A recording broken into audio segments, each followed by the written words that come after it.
우리 지난주 아버지의 계명이 되면 그 사랑 안에 남겨진 같이 그리스도의 계명이 되면 너희도 내 사랑 안에 남아있으리라 말씀하셨습니다. 아버지의 계명은 구약적 사고고 그리스도의 계명은 신약적 사고죠. 그래서 구약과 신약 하나의 말씀이 하나의 계명으로 이렇게 통합이 되어지고 새로운 계명으로 우리 속에 기록이 되어진다면 기쁨으로 충만해질 것입니다. 오늘이 이 날 안에서 기쁨을 소유하는 귀한 날들이 될 수 있도록 소망합니다. 11절 내가 이것을 너희에게 이름은 내 기쁨이 너희 안에 있어 너희 기쁨을 충만하게 하려 함이니라 그랬어요.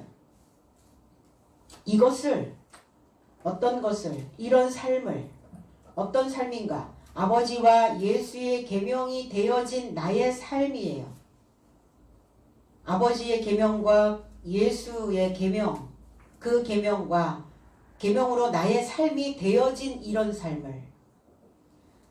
그래서 이 삶을 만들어내야 되는 거죠. 삶을 산다는 것은 길을 가는 거예요. 그리고 우리는 길이 있어서 가는가? 그게 아니라 우리는 길을 만들며 가야 되는 것이죠. 많은 사람들은 길을 가는 자들입니다. 살아있는 자들은 다 길을 갑니다. 길을 간다고 얘기해요. 그런데 길을 만든다는 이야기는 안 하죠. 이미 나 있는 길은 그냥 그 길은 걸어가면 되는 거예요. 길을 갈 필요는 없어요. 그냥 걸어가는 거예요. 그런데 우리가 간다는 것은 우리가 이 길을 간다는 것은 만들며 가는 거라는 거죠. 만들어서 새로운 길.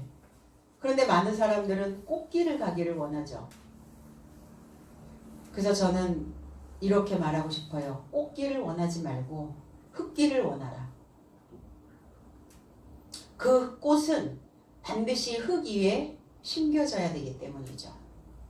그래서 흙길을 걸어 가다 보면 거기에서 많은 종류의 다양한 삶을 만나게 되죠. 너희에게 이름은 이러한 삶을 아버지와 예수의 계명으로 되어진 사도의 삶인 그 삶에게 이름은 그랬어요. 랄레오라는 단어입니다. 이르는다는 거, 발산하고 계시는 거예요. 내가 이러한 삶에게 지금 발산하고 있는 것이다. 이러한 삶에게 지금 연설하고 있는 것이다. 사도행전 6장 10절에 스테반이 지혜와 성령으로 말함을 저희가 능히 당하지 못하며 그랬어요. 스테반 집사가 지혜와 성령으로 지금 랄레오 하고 있는 거예요. 말한다라고 하는 개념은 여러의 개념이 있어요. 그냥 내가 소곤소곤 그렇게 전달하는 말도 있고 큰 소리로 웅변하며 연설하며 발설하며 그렇게 전달하는 말도 있고 아니면 묵묵히 내 안에서 들리는 그 소리, 그 말을 가지고 또 그 말을 뱉어내는 자도 있고 여러 종류의 다양한 말이 있지만 오늘 주님은 우리에게 랄레오 하고 계시는 거예요. 발설하고 계시는 겁니다. 당신이 가지고 있는 그 모든 것들을 그 말에 다 섞어서 발산하고 연설하고 뿜어내고 계시는 거예요. 그러면 이 소리를 들을 수 있는 자들은 누군가? 아버지의 계명과 그리스도 예수의 계명으로 되어진 사도의 삶이어야 이 소리를 이 발산하는 이 말씀을 들을 수가 있게 된다는 겁니다. 스테반이라고 하는 의미는 면류관이라는 의미를 가지고 있어요. 화관을 쓰다. 그럼 우리는 머리에 무엇인가 왕관이 올려지는 그런 것을 생각을 하게 되죠. 그럼 화관을, 면류관을 어떻게 쓴다는 것인가? 이 단어가 히브리어에서는 바카크라고 하는 이 단어인데 쏟아붓다라는 의미를 가지고 있어요. 면류관이라는 단어가. 그럼 쏟아 부으면 어디로 들어갑니까? 양쪽 귀로 들어가죠. 그래서 머리의 양쪽 귀라고 하는 이 의미를 가지고 있는 이 단어가 면류관이라는 단어예요. 결국은 이 귀가 우리의 면류관이 되어줄 수 있다는 겁니다. 들을 수 있는 귀냐? 듣기 위하여 있는 귀냐? 아니면 그냥 무엇인가 걸고자 하는 장식용이냐? 머리에 달린 머리의 양쪽 귀 그래서 말씀이 쏟아 부어질 때 양쪽 귀에 담아둬야 영광스러운 면류관이 될 수 있다는 겁니다. 면류관을 쓰는 게 아니에요. 저와 여러분들이 면류관이 되는 겁니다. 면류관이 내 삶 속에서 만들어지는 거예요. 무엇을 통하여? 양쪽 귀를 통하여. 그런데 들으려니 무겁죠. 스승이, 부모가 나에게 무엇인가 쏟아 부을 때 우리는 그 소리를 흔쾌히 듣고 있는가? 아니면 그거를 듣기를 거부하는가? 그러니까 무엇인가 내가 들을 수 있다는 것은 마음의 짐입니다. 짐이 얹혀져요. 그게 영광인 것을 어떡하겠어요? 무겁지만 그 말씀을 듣는 자는 그 말씀이 내 머리에 양쪽 귀를 통해서 들어갈 것이고 그 들어간 그 말씀이 발산되어진 그 말씀이 저와 여러분들에게는 면류관이라는 겁니다. 그래서 이 면류관을 쓸 수 있는 자는 누군가? 우승한 자, 승리한 자에게만 주어지는 것이 면류관입니다. 누구나 다에게 주어지는 것은 아닙니다. 그래서 머리를 둘러서 감고 있는 이 귀가 우리에게는 화관이요, 우리에게는 면류관입니다. 왜 두 개의 귀가 있었을까? 귀 하나는 나의 내면을 향하고 귀 하나는 나의 바깥을 향하여 내 바깥에서 들리는 정보와 내 속에서 들리는 음을 들어서 합쳐야 된다는 거예요. 그래서 그 소리가 내 안에서 지혜의 말씀으로 담겨질 수 있는 그 빛나는 면류관이어야 된다는 것입니다. 내가 너희에게 발산하는 것은 그 기쁨이 채워지게 하려 합니다. 모든 사람들이 다 기쁨으로 살기를 원하죠. 우리가 살아가는 지금 이 현실은 기쁨을 잃어버렸다고 말합니다. 유쾌할 일이 없어요. 즐거울 일이 하나도 없다고 얘기를 합니다. 모든 사람들이 다 공포 속에, 불안 속에, 두려움 속에, 그 불안감 속에 다 모두 잠겨져 있기 때문이에요. 뭐가 우리의 삶에서 가장 기쁜 일일까? 사랑받을 때, 내가 사랑할 때 기쁘죠. 사랑하면서 사랑을 받으면서 기쁘지 않다라고 말하는 사람은 없습니다. 어떨 때 가장 기쁜가? 내가 무엇인가 새로운 것들을 만들어냈을 때, 무엇인가 생산했을 때, 무엇인가 탄생이 되어졌을 때 그 기쁨을 우리는 가장 큰 기쁨으로 꼽고 있습니다. 이 기쁨이라고 하는 카라라고 하는 헬라어에서 온 단어, 유쾌하다 그리고 행복하다라는 의미를 가지고 있어요. 행복해야죠. 그게 기쁨이죠. 근데 이 히브리어에서 온 단어, 이게 수스라고 하는 이 단어는 어떤 것이 기쁨인가? 진정한 기쁨이 무엇인가?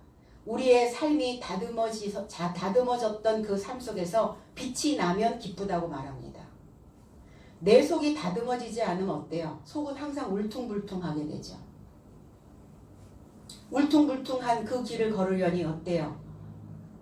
에너지도 많이 들어가고 피곤하기도 하고 평탄하지 못하니까 늘 불행하다 생각하고 유쾌하지 않다는 겁니다. 다듬어져야 즐거움이, 기쁨이 만들어진다고 말합니다. 아가서 6장 3절에 나는 내 사랑하는 자에게 속하였고 내 사랑하는 자는 내게 속하였으며 그가 백합화 가운데서 그 양떼를 먹이는구나 그랬어요. 사랑 안에 거주하는, 사랑 안에 남겨지고 있는, 내 사랑 안에, 내가 너의 사랑 안에, 서로 사랑 안에 머물러 있는 그 삶이 어떤 삶이냐? 백합화와 같다라고 말합니다. 백합화, 이거 슈산이라고 합니다. 슈산, 빛나다라는 의미를 가지고 있어요. 사랑하고 사랑받을 때 빛나게 되죠. 그 사람은 어떤 사람보다 내 사랑하는 사람이 가장 빛납니다. 가장 탁월합니다. 그래서 이 수산, 백합화처럼 빛나는, 그래서 그 사랑의 노래를 하고 있는 이 의미를 수산이라고 이렇게 표현을 했어요.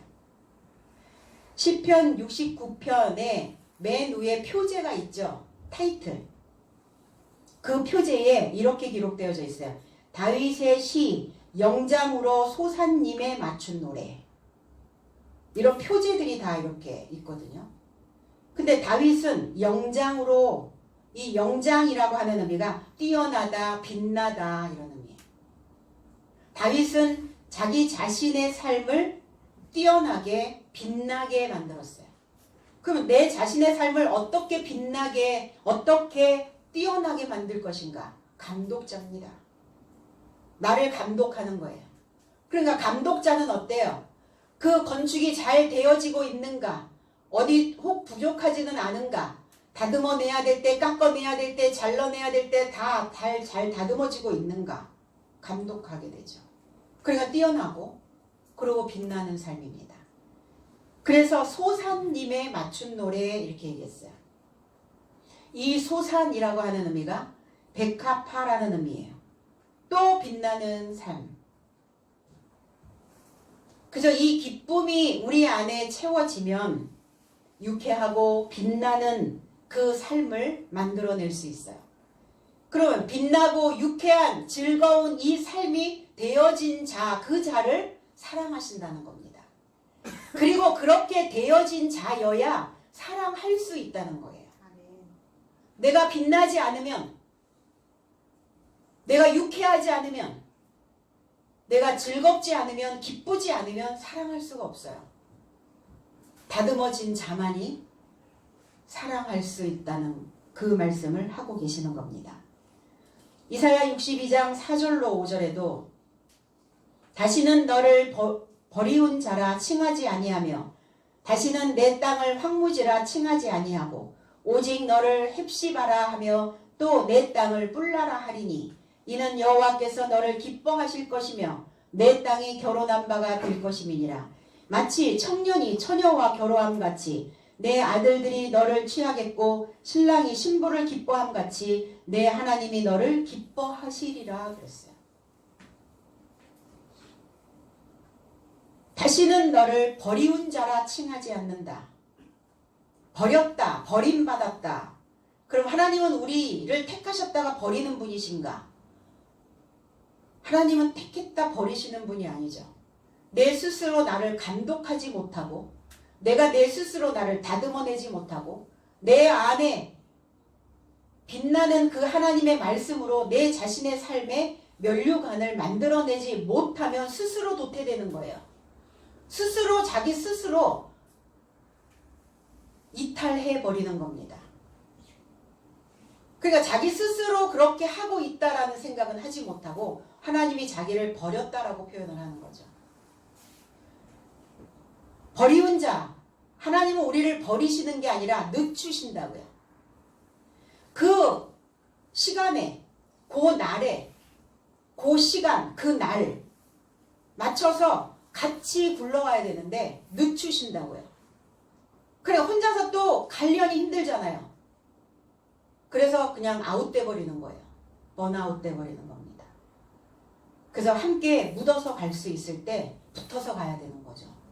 혼자 떨어지면 혼자 갈 수 있을 것 같아도 혼자 못 갑니다. 늦추신, 다시는 너를 늦춘 자라 하지 아니하시며 다시는 너의 땅, 우리의 땅은 태어날 때부터 공허하고 혼돈하고 어두운 땅이었어요. 그러니까 황무지일 수밖에 없죠. 채워져 있지 않고 늘 혼란스럽고 비어있고 공허하고 허무하고 아무것도 알지 못하고 순간순간 내 생각으로 인하여 덮여지니까 무지한 상태로 가게 되고 다시는 너의 땅을 이렇게 황무지라 칭하지 아니하고 너를 헵시바라 뿔라라 이렇게. 이 헵시바라고 하는 이 의미는 헤프찌바라는 단어예요. 히브리어에서. 헤프찌바라고 하는 이 단어는 나의 기쁨이 그녀에게 있다라는 의미를 가지고 있어요. 나의 기쁨. 나의 기쁨이 그 신부에게, 나의 기쁨이 그 성도에게, 나의 기쁨이 그녀에게 있다. 그럼 이 헵시바라고 하는 이 단어들을 풀어보니까 입이라는 단어와 코라는 단어와 손이라는 단어가 붙어 있어요. 입은 뭐 하는 것이냐? 어떨 때 그러면은 기쁨인가? 내 입을 열어야죠. 입이 닫히면 즐겁지가 않아요. 입으로 뭐가 들어가야, 입으로 무엇인가 발산해야, 그래야 즐거워질 수 있죠. 그러면 입은 왜 있는가? 개방하라고. 입을 개방하고, 그리고 그 코는 뭐냐? 낚싯바늘이라는 의미를 가지고 있는데, 이 코는 무엇인가를 내 삶 속에서 거는 거예요. 그 말씀에 코를 걸어서 짜는 겁니다. 무엇인가를 낚는 거예요, 내 삶 속에서. 그럴 때 우리의 삶 속에서 내가 오늘 그거 건졌어, 이렇게 표현하죠. 내가 오늘 그거 하나 건졌어. 오늘 내 삶 속에서 무엇인가 내 삶 속에서 건져 올렸을 때 기쁨이 올 수 있다는 겁니다. 그러면 손은 왜 있는가? 손은, 이 요드라고 하는 손은 능력입니다. 힘입니다. 권능이에요. 법입니다. 그래서 권능이 내 삶 속에 만들어졌을 때, 능력이 만들어졌을 때 진정한 기쁨을 누릴 수 있게 되어진다는 겁니다. 그래서 내 마음이 어느 쪽으로 기울어져 있느냐예요. 마음이 하나님께 기울어야 내 안에 기쁨이 채워질 수 있다라는 겁니다. 뿔라라고 하는 이 빼울라라는 단어는 바알이라는 단어예요. 주인이 되다, 결혼한 여자라는 의미를 가지고 있어요. 그러면 저와 여러분들의 삶이 즐겁고 기쁘려면 주인으로 살아야죠. 무엇인가 내가 주도적으로 살지 못하고 내가 어디에 잡혀 있다면 우리는 유쾌할 수가 없고 즐거울 수가 없고 기쁠 수가 없어요. 포로로 있는데 무슨 기쁨을 누릴 수 있겠어요? 포로로, 노예로 살고 있으면서 내 안에, 내 삶 속에 아무리 내가 거창한 좋은 것을 가지고 있다 한들 그거를 얼마큼 누릴 수 있겠어요? 이게 뿔라의 의미입니다. 뿔라라, 주인이 되는 삶.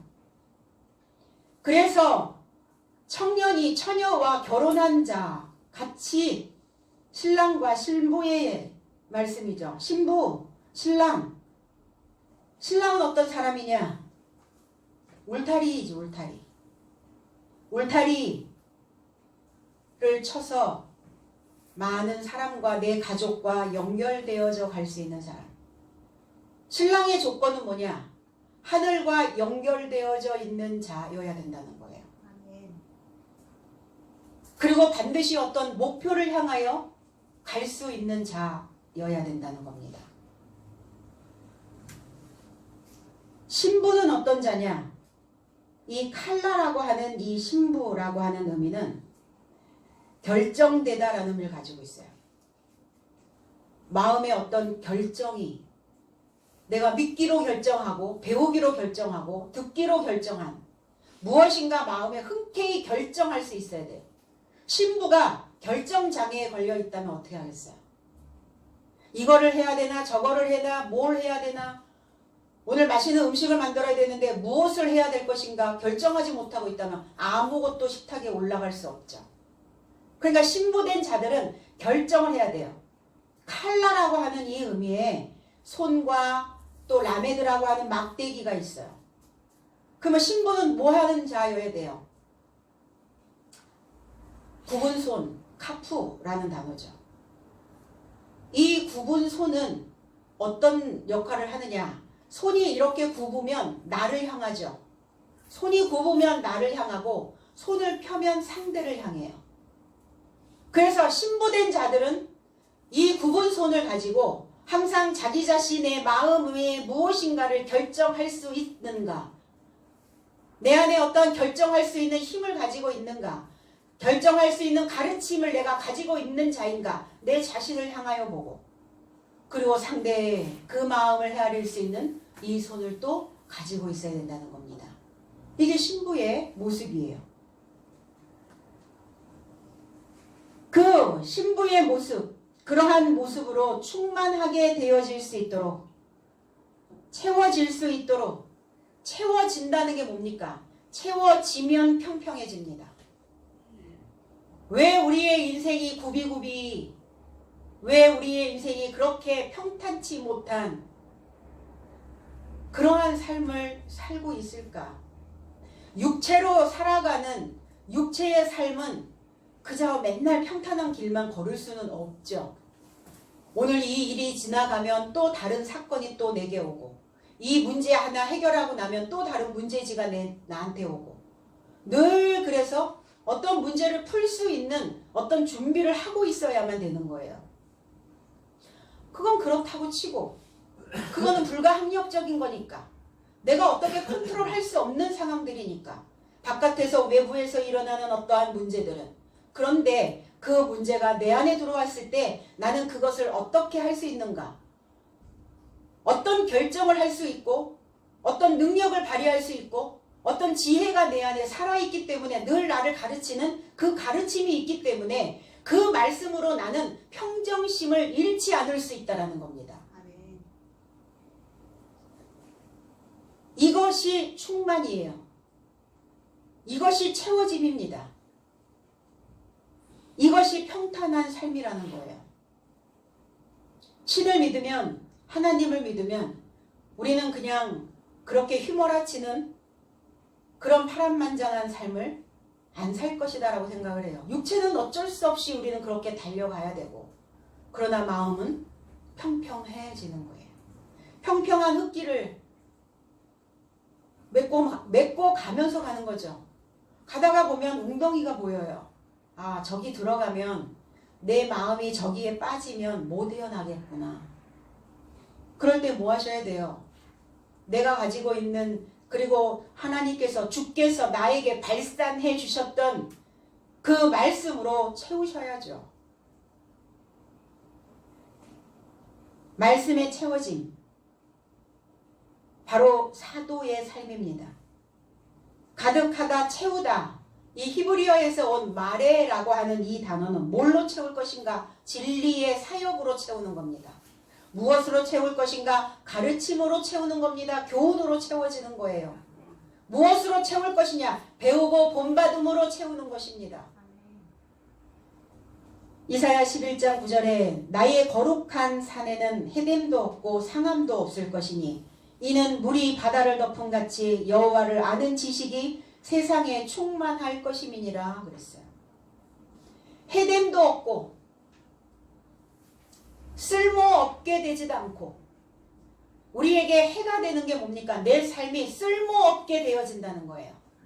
내가 살아가는 내 마음의 바탕이 쓸모없게 되어지는 것입니다. 이게 우리에게는 해예요.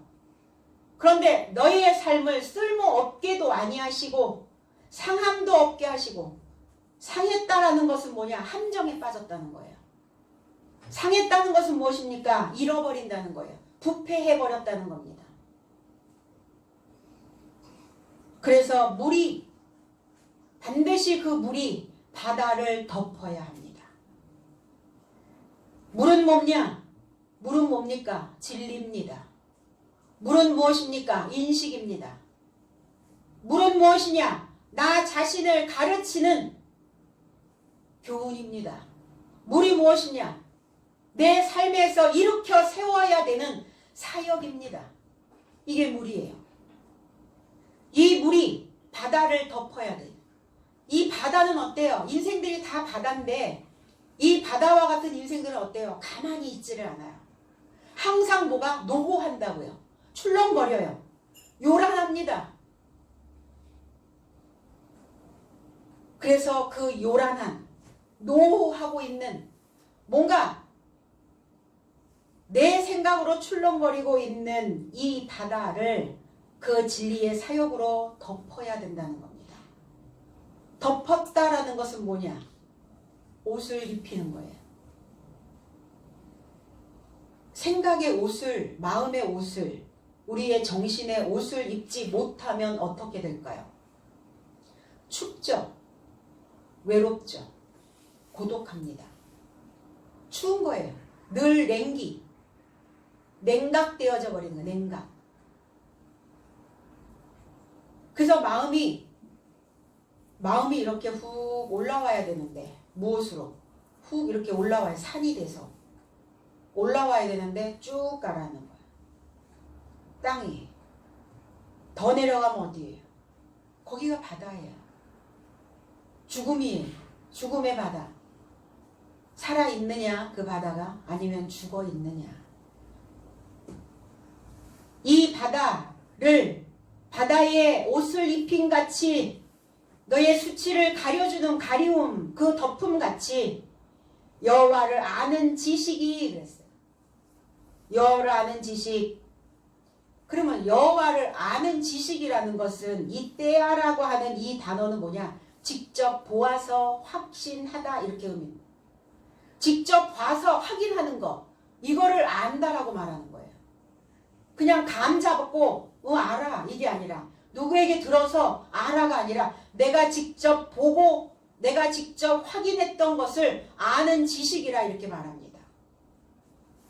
그러면 여호와를 안다라고 한다면 우리는 직접 봐야 되고 그것을 확인해야 된다는 거예요. 그럼 우리는 여호와를 어떻게 눈으로 보고 어떻게 확인한단 말입니까? 말씀을 통해서요. 교훈을 통해서. 그러면 확인할 길이 있어야 되잖아요. 그 지식을 여호와의 지식을 내가 알았다면 확인해야 되잖아요. 무엇으로 확인할 겁니까? 내 일상 안에서 일어나는 내 삶 속에서 일어나는 각종 모든 일들을 어떻게 해결해 가는가 그것을 보고 확인하는 거예요. 나를 보고 내 삶을 보고 내 생각을 하는 것을 보고 내 마음가짐을 보고 확인하는 겁니다. 여호와를 아는가? 머리로 아는가? 가슴으로 아는가? 온 몸으로 아는가? 온 몸으로 알아야죠. 머리는 알겠는데 이행이 안 되고 마음 먹으려니 마음이 잘 안 움직여지고 그래서 우리의 온 세포가 알아야 해요. 그거를 알았다라고 말합니다. 내 삶 속에서 나를 보고 확인하는 겁니다. 어떻게 확인해요? 확인할 길이 없잖아요. 여호와를 아는 지식을 확인해야 그래야 너의 세상에 나라고 하는 이 세상에 공허하고 혼란스럽고 어두워 있는 이 세상에 이 땅에 충만할 것임이니라. 가득 채워지는 겁니다. 완성되어지는 거예요. 그러니까 우리의 마음에 항상 틈새가 있어야 해요. 이 틈새에 틈새가 없다고요? 틈새가 없는 사람도 있긴 하죠. 자기의 생각으로 꽉 차 있는 사람들. 자기의 사상으로 자기의 신념으로 꽉 차 있는 사람 틈새가 없죠. 있어야죠. 틈새가. 그래서 끼워 넣는 거예요. 그 틈새마다 무엇을 내가 들은 이 메시지를 내게 필요한 이 말을 이 말씀을 끼워 넣는 겁니다.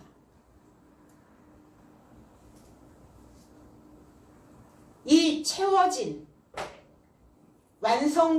채워진 충만한 이 삶이 봉헌인 거예요. 이 삶을 봉헌 제물로 드리는 겁니다. 하나님은 이 봉헌 제물을 받기를 원하고 계신다는 겁니다. 12절 내 계명은 곧 내가 너희를 사랑한 것 같이 너희도 서로 사랑하라 하는 이것이니라. 사랑. 내 계명은 너의 삶을 사랑한 것 같이 너의 삶도 서로를 사랑하라는 거예요. 나 혼자만 너희를 사랑하는 것이 아니다. 하나님이 무조건 온 인류를 사랑하는 것이 아니라 너희도 나를 사랑한다면 나도 너희 사랑 안에 있고 너희가 나를 사랑한다면 나도 너희 사랑 안에 있을 것이다. 서로 혼자가 아니라 외로운 고독한 그 사랑의 싸움을 싸우는 것이 아니라는 거예요. 무엇으로 사랑하라는 말씀인가? 계명으로. 내 계명은 너의 삶을 사랑한 것 같이. 계명으로. 그래서 엔톨레 내 속이 완성되어지면 사랑하게 된다는 거예요. 속이 완성돼야 사랑한다고요. 그래서 사랑은 무슨 사랑? 계명으로 하는 사랑이에요. 완성된 사랑입니다. 완숙한 사랑. 육체의 사랑이 아니죠. 에로스가 아니에요. 그래서 정말 깊은 마음과 마음으로 통하는 내 내면의 깊은 호흡을 주고받을 수 있는 내가 가지고 있는 참된 것을 나누어 줄 수 있는 그래서 완성된 자만이 엔톨레가 되어진 자만이 사랑할 수 있고 사랑받을 수 있다는 거예요. 그렇게 되어진다면 조건이시잖아요. 너희가 내 계명을 지킨다면 나도 너를 사랑할 것이다. 내 계명이 되어지지 않고 있다면 너희는 사랑받을 수 없게 될 것이다. 그러니까 사랑을 받은 자만이 사랑을 할 수 있다고 말해요. 그렇죠. 내가 사랑을 받아봤기 때문에 사랑을 어떻게 해야 되는지를 알게 된다는 겁니다. 그래서 이런 사랑을 하고 받으면 내 안에 그 기쁨으로 풍부해진다는 겁니다. 아가페, 애정이에요, 애정. 우리가 살아가면서 성장 과정 속에서 애정 결핍, 사랑 결핍, 이런 결핍되어져 있는 결핍 증후군들을 많이 앓고 있더라고요. 요즘 현대인들이. 먹거리는 풍부해졌죠. 물자는 풍부해졌어요. 그런데 안 채워지는 거예요. 뭐가 안 채워지는 거예요? 귀가 안 채워지는 거예요. 불만족. 그래서 사랑이 결핍이 되어지면 발달이 지연돼요. 발달을 안 하는 게 아니에요. 늦춰진다고요. 발달이 지연돼. 그러니까 그 연령대에 맞춰서 같이 성장해 줘야 되는데 정신은 저만치 있고 몸은 이만큼 커 있고 그러니까 정신이 받쳐주질 않는 거예요. 늘 유아틱한 거예요. 그래서 그 아동적 유아 시즘에 걸려 있는 거죠. 그렇게 되어지면 발달이 지연되어지면 어떤 상황이 되어지는가? 구실을 하지 못해요. 구실. 사람 구실 우리 그러죠. 사람은 사람 구실, 성인은 성인 구실, 부모는 부모로서의 구실을 해야 되고 자녀는 자녀로서의 구실을 해야 됩니다. 지도자는 지도자로서의, 성도는 성도로서의 구실을 해야 돼요. 그 구실을 한다는 것은 뭐냐? 나에게 맡겨진 일이에요. 그럼 우리는 어떤 구실을 해야 됩니까?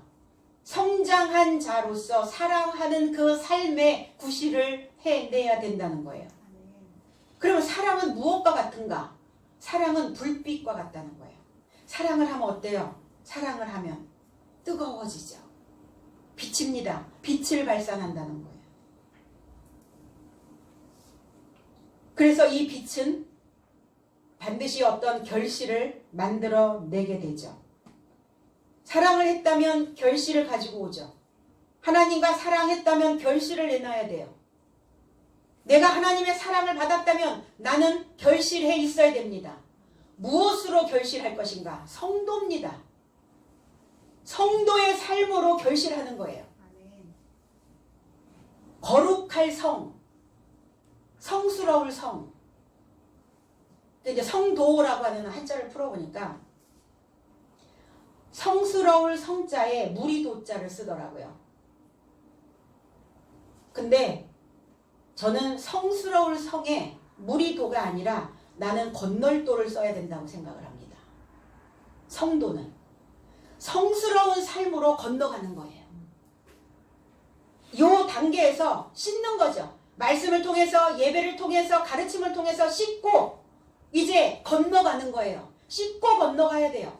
건너가서 씻는 게 아닙니다. 이스라엘 백성들을 출애굽 시켰을 때 다 물을 건너왔어요. 광야에 오는 그 상황까지 씻고 건너온 겁니다. 그래서 이게 무리도가 아니라 건널도를 써야 되지 않을까? 성도라는 단어를 이렇게 또 한번 조합을 해봤습니다. 성도, 성스러운 삶으로 건너가고 있는 자들은 어떤 자들이냐? 내게 주어진 그 방면에 대하여 더할 수 없이 뛰어난 자. 성도라고 하는 그 삶 속에서 더할 수 없이 뛰어난 삶. 이게 성도의 삶이에요. 그래서 이 거룩한 성스러운 삶으로 건너가다 보면 이제 도자가 또 바뀝니다. 어떻게 바뀌냐? 비출도로 바뀌어요. 그때부터 씻고 왔기 때문에 이제 그때부터 빛을 발산하게 됩니다. 성도예요. 하나님의 결실은 성도입니다. 저도 성도고 여러분들도 성도예요. 그래서 성도를 결실을 하게 되고 생산해내는 겁니다. 그래서 우리가 성도니까 하나님과 계명으로 사랑하면 성도의 삶을 나는 수확하게 되는 거죠. 여러분 자신의 삶 속에서 성도의 삶을 수확해내시기를 바랍니다. 사사기 5장 32절 1절에 여호와여 주의 대적은 망하게 하시고 주를 사랑하는 자는 해가 힘있게 도둠갑게 하옵소서 하니라. 그 땅이 40년 동안 태평하였더라 그랬어요. 주를 대적하는 자. 그러니까 우리는 하나님께 예배드리고 말씀 듣고 배우고 있으니까 하나님을 대적한다고 생각해 본 적 없죠. 하나님을 대적하는 것이 뭐냐? 두 귀에 담지 않는 거예요. 이게 대적이에요. 원수, 그 소리가 원수같이 들리니까 안 담아내는 거 아닙니까?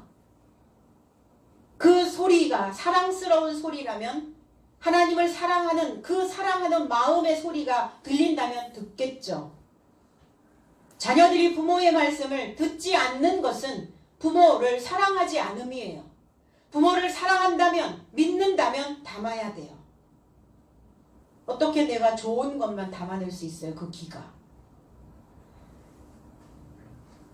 그래서 주를 사랑하는 자는 그 말씀을 담아두는 자는 그 인생이 힘있게 돋아 올라온다고요. 힘있게 돋아 올라오는 이 삶을 하늘이라 하셨어요. 이 삶이 하늘이에요. 하늘과 땅이 뭐 저 하늘과 이 땅이겠습니까?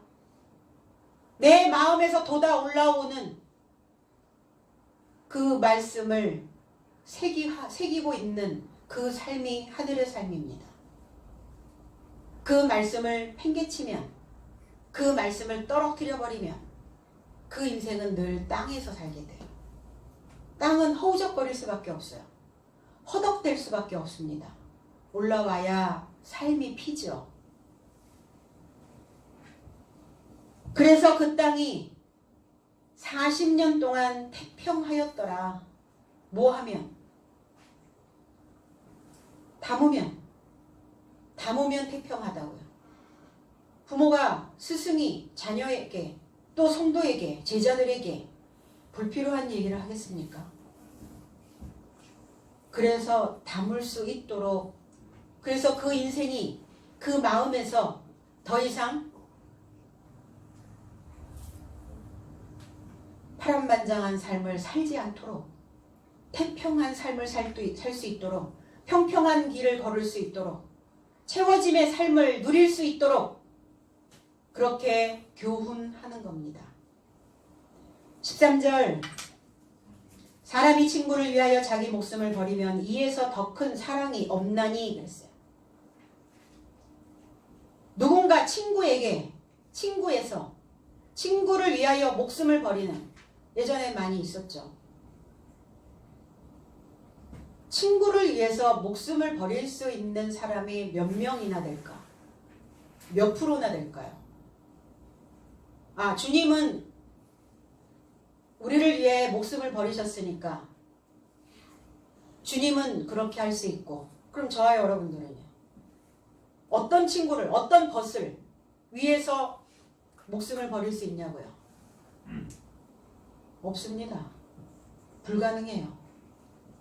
내 형제를 위해서 목숨을 버리는 것도 불가능한데 내 친구를 위해서, 이웃을 위해서 목숨을 버리는 게 쉬운 일입니까? 쉽지 않죠. 쉽지 않은 일을 성경에 기록해 놓았단 말인가? 인간으로서 불가능한 일을 성경에 기록해 놓았는가? 그럼 확인할 길이 없는데요. 친구를 위해서 목숨을 버려야 된다잖아요. 버릴 수 있다라는 거잖아요. 그 버리다라는 단어가 문제인 거죠. 친구를 위하여가 아니라 친구에서 초월하여. 그러니까 친구라고 하는 그 레벨, 같은 레벨에 있으면 목숨을 버릴 수가 없어요. 목숨을 버리는 게 아니라 목숨을 맡기는 겁니다. 이 같은 레벨이 아니라 친구의 삶에서 초월하라고요. 친구라고 하는 그 의미에서 더 초월, 뛰어넘어서 친구에서 초월하여 자기 목숨을 맡기려 한다면 어떤 자보다 더 큰 사랑을 갖지 못한다. 이 사랑이 가장 크다는 거예요. 초월하여 목숨을 맡긴다면. 그래야 친구, 우리 그렇게 얘기하죠. 아, 이 사람은 친구 이상이야. 이상. 그게 친구에서 초월한 삶이에요. 친구 이상은 뭐예요? 가족이라는 거예요. 내 몸과 같다는 겁니다. 피를 나눈 자와 같다는 거예요. 피를 나누지는 않았지만 이 사람은 친구 이상이야. 친구에서 초월한 삶이야. 이렇게 표현을 하는 거죠. 친구라는 단어, 필로스라는 단어예요. 오래 친한 사람? 친할 친자에 오래를 구자더라고요. 친밀하게 오랫동안 관계를 맺어온 사람을 친구라고 말하는 거예요. 그러면 이 친구는 어떤 자냐? 서로 먹을 것을 줄 수 있는 사람이어야 된다는 겁니다. 서로 먹는 거예요. 친구의 생각을 내가 먹고 내 생각을 먹고 먹이는 친구. 그래서 뭐라고 얘기해요? 친구 잘 사귀어야 돼. 이렇게 얘기하죠. 친구를 잘 둬야 돼. 얘기하죠. 왜요? 친구는 또 뭐 하는 사람이냐? 염색공장, 염료, 채색하는 사람. 그래서 좋은 친구를 만나면 좋은 물이 들고요. 나쁜 친구를 만나면 나쁜 물이 들어요. 그러니까 친구 관계는 어떤 자냐? 서로 염색시켜주는 관계라는 겁니다. 친구의 생각을 먹기도 하고 내 생각을 먹이기도 하죠. 그래서 먹거리 제공을 해주는 자들이 친구라는 겁니다. 시편 88편 18절에 주께서 나의 사랑하는 자와 친구를 내게서 멀리 떠나게 하시며 나의 아는 자를 흑암에 두셨나이다 그랬어요. 나의 아는 자, 내가 사랑하는 친구를 내게서 멀리 떠나게 하시고 내 아는 자를 흑암에 두셨나이다. 아니 내가 사랑하는데 왜 내 친구를 흑암에 가둬버리셨을까? 그러면 그 친구가 누구란 얘기예요? 내가 나의 친구죠. 그래서 우리는 혼잣말 잘하잖아요. 그 친구하고 얘기하잖아요. 야 오늘 어땠어? 야 오늘 너무 힘들었어. 오늘 그 사람 어땠냐? 진짜 그 사람 꼴불견이야. 내 안에 있는 그 친구와 대화하는 거예요. 근데 그 친구를 멀리 그리고 흑암에 가두어 버리셨대요. 그 친구가 어떤 친구이기 때문에 내 머릿속에 내 마음속에 친구 한 명이 있거든요. 근데 그 친구가 좋은 친구면 좋은 물을 드리고 좋은 먹거리를 주는데 그 친구가 나에게 자꾸 쓸모없게 나를 만들어. 나를 자꾸 무엇인가 어떤 생각에 가둬버려. 나를 힘들게 해. 그러니까 그 친구는 가둬놔야죠. 그 친구를 멀리 해야죠. 그래서 부모님들이 가장 걱정하는 게 사춘기 때 어떤 친구들과 어울려 다니는가를 눈여겨보는 거예요. 야, 그 친구와 어울리지 마. 이렇게 얘기하잖아요. 근데 제일 질이 나쁜 친구는 바깥에 있는 그 친구가 아니에요. 내 안에 있는 나를 힘들게 하는 나에게 나쁜 물을 주고 있는 부정적인 생각을 늘 뿜어내고 있는 그 나쁜 먹거리를 가져다주는 불량식품을 주고 있는 그 친구가 가장 나쁜 친구예요. 그 친구만 떼어내면 됩니까? 내 안에 있는 이 친구가 어떤 친구인지를 먼저 알아보셔야죠. 부모는. 그거는 생각 안 하고 그 친구가 놀지 않으면 괜찮다는 거죠. 제가 중학교 다닐 때 좀 놀았거든요. 그러니까 저희 어머니가 그랬어요. 그 친구하고 놀지 마. 걔하고 어울려 다니면서 너 이상해졌다고 이렇게 얘기해요. 그래서 엄마한테 얘기했죠. 엄마, 그 주동자가 나야. 이렇게 말씀드렸거든요. 믿을 수가 없는 거죠. 집에서는 너무 얌전한 친구인데 내가 밖에만 나가면 이 친구가 이제 시동이 걸리는 거죠. 그 마음속에 있는 그 친구는 나를 흔드는, 그래서 그 친구는 멀리 해야 된다는 거예요. 그러면 나는 지금 내 안에 어떤 친구가 있는가? 나는 어떤 벗과 짝하고 있는가? 내 안에 어떤 먹거리를 가져다 주고 내 안에 어떤 물을 드리고 있는가? 감독하셔야죠. 욥기서 42장 10절에 욥이 그 벗들을 위하여 빌매 여호와께서 욥의 공경을 돌이키시고 욥에게 그전 소유보다 갑절이나 주신지라 그랬어요. 욥의 새 친구 유명하죠. 극성쟁이들이에요. 너나 잘해. 욥은 계속 그러는데 아랑곳하지 않고 욥이 들어야 할 내용들을 다 부어냅니다. 욥이 먹기 싫다고 뱉어내는데도 야, 이 먹어야 해. 막 먹입니다. 금을 들지 않겠다고 발버둥을 쳐도 그 염료에 그냥 넣어버립니다. 그 새 친구가. 그 벗들을 위하여 이랬는데, 그러면 그 벗과 욥이 따로따로 있는 것 같이 느껴지잖아요. 그 벗을 위하여 이러니까. 그럼 이 단어 하나를 어떻게 해석하느냐에 따라서 욥 자신일 수도 있고 욥과 분리되어져 있는 친구일 수도 있다는 겁니다. 그러면 욥이 그 벗들 대신에 이렇게 얘기했어요. 그 벗들 대신. 왜 벗들 대신 빌어요? 여호와께. 자기기 때문에 비는 거죠. 그 벗들 대신에 빌다라는 의미는 비나이다가 아니라 판단함에, 판결함에. 그러니까 스스로 자기 안에 있는 그 벗들이 어떠한 상황으로 자기 자신에게 무엇을 주었는지 그것을 판단하기 시작했다고요. 욥이. 그것을 판단함에 여호와께서 욥의 공경을 돌이키시고, 욥이 공경에 처했다는 것은 뭐냐면 사로잡혔다는 말이에요. 욥의 사로잡힘을 아셨어요. 욥이 포로로 잡혀 있다라는 것을 아시고 이렇게 해요. 잡혀 있었다니까. 잡혀 있었던 것을 아시고 돌이켰다 그랬어요. 돌이켰다라는 것은 그 생각을 깨트렸다는 거예요. 돌이켰다는 것은 먼 옛날 과거로 돌이키는 게 아니라 현재예요. 잘못된 생각을 돌이켜야지. 그러니까 그 잘못된 삶을 과거로 돌아가서 그 잘못된 삶을 다시 고쳐갖고 오라는 그 말이 아니라 현재 이 시점에서 할례를 행하고 개종을 하고 내 생각을 깨트리는 거예요. 이걸 돌이킨다라고 표현을 합니다. 그래서 욥은 개종을 합니다. 이상하지 않아요? 아니 기독교에서 어디로 개종을 한단 말입니까? 욥이 사로잡혀 있었던 종교가 무엇이었습니까? 유대교. 표면적 유대. 표면적으로 믿고 있었던 그 유대교로부터 이면적으로 믿고자 하는 기독교로 개종을 하는 거예요. 이게 욥의 상태예요. 누구에 의하여? 벗에 의하여. 친구에 의하여. 아니 친구들이 나타나지 않았으면 욥이 변했겠어요? 아, 그 재산 조금 없어졌다고 사람이 변하나요? 안 변합니다. 개종해요? 안 합니다.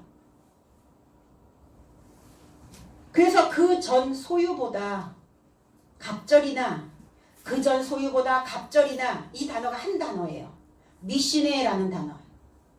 그 전 소유보다 갑절이나.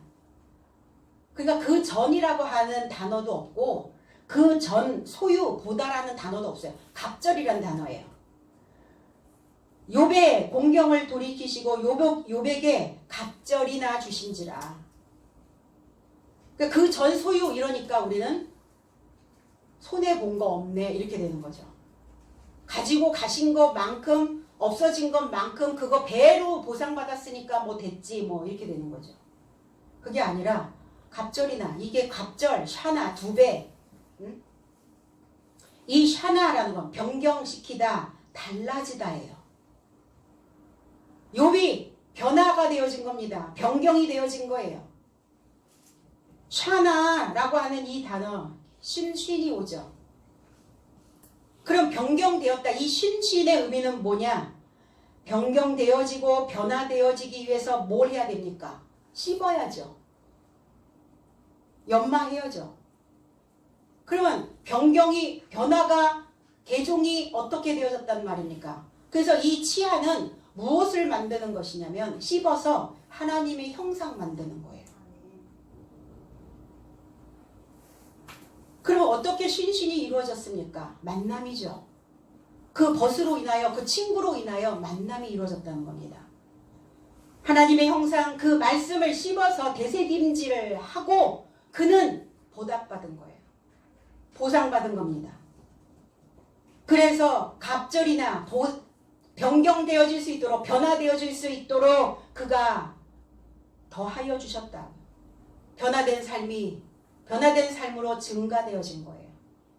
변화된 삶으로 더하여진 것입니다. 그럼 욥의 친구는 무엇을 했단 말인가? 욥의 욥을 강화시킨 거예요. 욥의 새 친구. 욥이 그 치아를 통해서 하나님의 말씀을 곱씹고, 그럼 욥의 새 친구들이 와가지고 자기 말 한 적 있어요? 자기 이야기 하던가요? 내 생각 이야기 하던가요? 없어요. 하나님의 말씀에 입각하여 말합니다.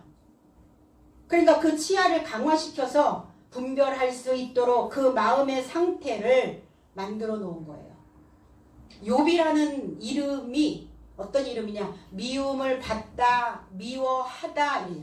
미움을 받고 미워하고 대적하고 원수되어져 있고, 이게 욥의 이름이에요. 그래야 된다는 거예요. 미워해야 되고 미움도 받아야 된다는 거예요. 그러면 욥의 어떤 부분을 미움받는 것인가? 욥이 가지고 있는 욥의 그 생각들은 미움받아야죠. 하나님을 대적하고 자기의 생각으로 지금 가고 있는 표면적으로 종교 행위에 치우쳐져 있는 그러한 신앙을 미움받아야 되는 거예요. 그건 미움받아야 되는, 그리고 포로로 끌고 다니고 있는 그 친구 미워해야죠. 그래서 이런 친구를 초월하여 뛰어넘어야, 이러한 친구를 뛰어넘어야 그 목숨을 주님께 맡기고 하나님의 사랑을 획득할 수 있게 된다는 겁니다. 그게 목숨이 문제죠. 목숨이 뭡니까? 모든 생명력이 있는 모든 것은 다 목숨이에요. 동물도 식물도. 그래서 우리는 목숨이에요. 왜? 첫 아담은 산 목숨이 되었다 이렇게 얘기했어요. 목숨적 존재입니다. 네페시. 그러면 이 네페시는, 이 푸시케들은 뭘 해야 되느냐? 하나님의 법을 열어서 하나님의 형상을 만들어내야 되는 정신이에요. 정신. 우리의 정신이 다 목숨입니다. 다 네피시예요. 잠언서 19장 16절에 계명을 지키는 자는 자기의 목숨을 지키거니와 그 행실을 삼가지 아니하는 자는 죽으리라 그랬어요. 목숨적 존재로 태어났기 때문에 계명을 짜서 우리의 속옷과 겉옷을 입혀야 된다는 겁니다. 이 목숨에다가. 그래서 베드로전서 1장 9절처럼 속옷과 겉옷을 짜서 입은 자는 믿음이 완성이 되어져요. 그러면 믿음의 완성은 목숨의 구원을 받는 것이다. 베드로 사도는 그렇게 말씀하셨거든요. 그래서 버리는 것이 아니라 목숨을 어떻게 버려요? 목숨을 유지하고 있어야죠. 목숨은 맡기는 겁니다. 오늘 여러분들은 이 목숨을 주님께 맡기고 이 자리에 있는 줄로 믿습니다. 그럼 목숨을 어떻게 맡기는가? 우리의 육적인 속성, 우리의 육의 속성을 십자가의 말씀으로 꿰매야 해요. 틀어지면 못 맡겨요. 꿰맸기 때문에 맡길 수 있는 거예요. 그래서 머리로 말씀을 묵상하면 그 묵상되어진 그 말씀이 우리의 사고에 저장이 되어져요. 사고에 저장되게 두는 것, 이것을 맡기는 거라고 말하는 거예요. 우리의 사고에 그 말씀이 저장되어 있으니까 이 목숨이 덜컹거릴 때, 그럴 때 그 생각을 맡기게 되는 거예요. 14절 너희가 나의 명하는 대로 행하면 곧 나의 친구라 그랬어요. 나의 명하는 대로, 나의 계명대로 너희 안에서 완전해지고 이 계명대로 너희가 행하면, 실천하게 되면 그때 나의 친구라고요. 무조건 다 친구가 아니라는 거예요. 레벨이 맞아야죠. 레벨이 같아야죠. 친구는 어때요? 친구는 그 속성들을 알죠. 너 쟤 알아? 나 쟤 잘 알지. 내 친구야. 쟤 알아? 친구긴 친구인데 나는 쟤 잘 몰라. 친구예요? 주님이 나하고 친구라는 것은 내 속성을 아시고 또 하나님 주님의 속성을 알아야, 서로 알아야 친구라는 거예요.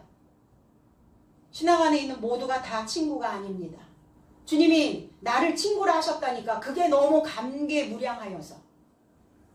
감개무량하면 뭐 할 거예요? 알아야죠. 주님을 알지 못하는데 무슨 친구예요? 내 안에 하나님의 계명으로 완전해지지 않고 있는데 무슨 사랑을 하며 무슨 친구의 그 관계를 맺어갈 수 있겠단 말입니까? 그래서 주님과 단짝이 되려면 끊임없이 우리 안에서 창조 활동을 실행하셔야 된다는 겁니다. 세상과 벗이 되어 있다면 하나님과 원수되는 것이다, 이렇게 말씀하셨어요. 이 세상은 가면 쓰고 있어요. 나라고 하는 이 세상 항상 가면이에요. 된 척, 괜찮은 척, 만들어진 척. 그래서 사람들 온통 가면 증후군에 걸려있죠. 특히 기독교인들이. 예, 거룩한 척은 하는데 속속들이 보면 엉망이에요. 겉과 속이 같아져야 된다고요.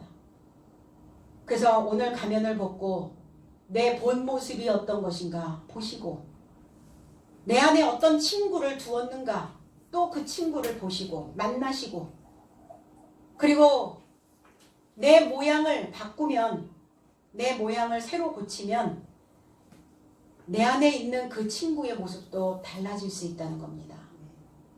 그래서 그 친구와 형제 우애로 사랑하시고 그 사랑으로 기쁨으로 기뻐하는 그 체험이 되는 귀한 인생길이 되시기를 주님의 이름으로 축복합니다. 기도하겠습니다.